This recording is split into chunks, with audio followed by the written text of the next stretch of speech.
Aku adalah pecinta berat One Piece dari segala aspeknya. Dan One Piece live action adalah salah satu harapan dan impian yang sejak dulu aku harap bakal ada dan bisa ditonton. Dan Netflix udah mewujudkan itu.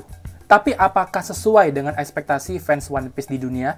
Yuk kita bahas trailer One Piece live action Netflix yang udah tayang baru aja hari ini, tanggal 18 Juni 2023. Sebelumnya, mulai dari penampakan aktor dan aktris yang memerankan karakter-karakter One Piece, dan juga teaser posternya, banyak nih muncul komentar negatif dari netizen.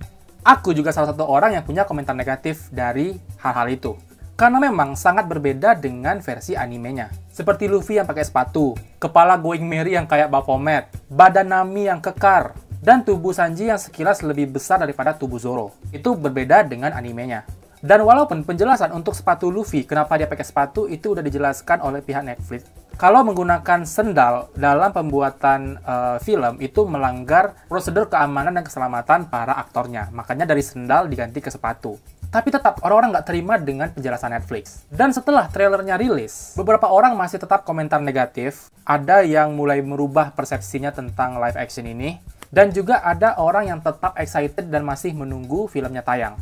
Dan sejelek apapun filmnya nanti, aku bakal tetap nonton filmnya di Netflix sampai habis. Nah, sekarang kita coba bedah frame per frame dari trailer One Piece yang udah rilis. Kapal Going Merry ya Baphomet, dan aku masih nggak tahu kenapa tanduk dan bola matanya nggak diwarnai. Kayak putih polos gitu, nggak selesai ngecatnya gitu, kelihatannya. Kemudian restoran Baratie yang looknya lebih gelap dan suram dari animenya yang colorful.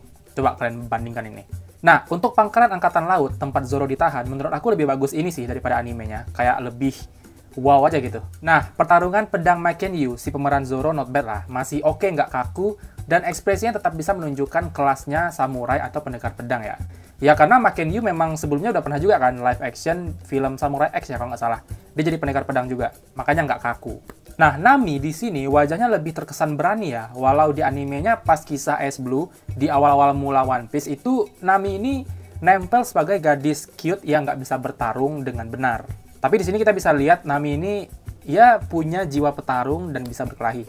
Di trailer sih, nggak tahu nanti di filmnya gimana. Next, untuk CGI monster laut, nggak jelek menurut aku. Walau warnanya sekali lagi beda dengan animasinya. Kalau di anime warna coklat, di sini warna abu-abu, warna silver. Nah, ini nih, Kapten Buggy. Di sini yang bikin mata aku kayak...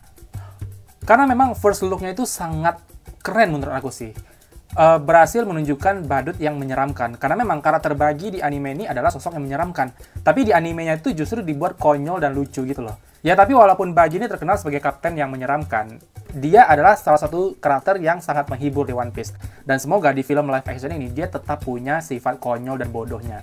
Usopp not bad lah dari look-nya. Nggak ada yang aneh. Tapi karakter paling menghibur di One Piece adalah Usopp. Dan semoga di live action ini, Usopp masih tetap jadi kunci hiburan dan komedi yang ada dalam filmnya. Kalau di sini Usopp juga serius, ya nggak tahu lagi lah sumber komedinya One Piece ini dari mana di live actionnya. Nah, ini nih. Luffy kecil yang tenggelam, kenapa udah pakai topi jerami? Sedangkan dia dikasih topi itu waktu siang udah mau pergi dari desa. Aku nggak tahu apakah ada perbedaan cerita di sini atau enggak. Dan Sanji, rambutnya agak mengecewakan untuk aku. Kurang kuning dan kurang rapi. Dan yang paling fatal itu alis keritingnya di mana, weh? Nggak ada. Nah, ini nih, dan aku penasaran ini siapa. Harusnya Shang sih yang nyelamatin Luffy kecil waktu tenggelam, tapi kenapa rambutnya nggak merah? Nggak mungkin kan julukan Shang si rambut merah berubah jadi Shang si rambut pucat. Adegan mengucapkan sumpah di tong dari kostum sih sesuai aslinya ya, walaupun latar suasananya beda.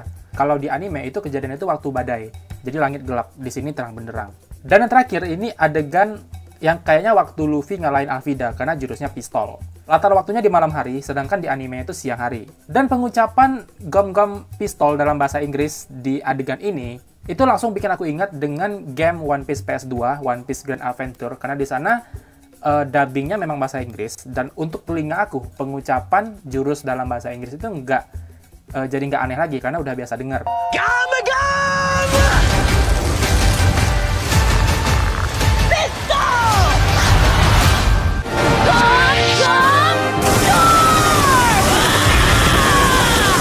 Tapi kalau untuk teman-teman yang nggak tahu gamenya, atau mungkin mereka yang di luar Amerika ya, yang dubbingnya memang bahasa Inggris, mungkin agak geli di telinga ketika mendengar pengucapan jurus dalam bahasa Inggris. Oke, secara keseluruhan, sebenarnya live action ini memang dibuat agak berbeda dengan animenya. Kisah awal perjalanan Luffy, kalau di anime itu penuh dengan komedi, kekonyolan, hiburan, karena memang itu kan dibuat tahun lampau, tahun 97, yang mungkin targetnya pada saat itu memang anak-anak, jadi memang dibuat menghibur dan lucu. Sementara sekarang, 2023 yang kita tahu, mungkin 90% fans One Piece itu udah dewasa, jadi mungkin nggak akan masuk lagi ke mereka kalau dibuat kekonyolan anak-anak gitu.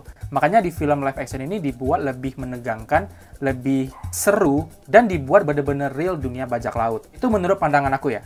Karena kita bisa lihat dari acting para cast di trailer ini, dan juga penyajiannya bener-bener dibuat seseru mungkin. Bener-bener real pertempuran bajak laut. Terlepas dari banyaknya perbedaan yang ada di live action dengan animenya, aku pribadi sangat menantikan film ini rilis tanggal 31 Agustus 2023 nanti, dan aku masih mau lihat trailer berikutnya sebelum benar-benar tayang. Nah, cuma aku penasaran nih, kan film ini digadang-gadangi Oda ikut turun tangan nih, si penulisnya ikut turun tangan di film ini. Tanpa persetujuan Oda, film ini nggak akan menampilkan itu gitu kan. Cuma aku heran kenapa Oda menerima banyak perbedaan antara anime dengan live actionnya. Yang paling fatal itu menurut aku kepala Going Merry dan Ali Sanji itu kemana? Itu benar-benar merubah ciri khas sih. Tapi ya mungkin ada alasan kenapa akhirnya dipilih kayak gitu, tapi aku nggak ngerti aja. So aku mau tahu pendapat kalian tentang live action One Piece trailernya yang udah tayang di YouTube. Apakah kalian tertarik?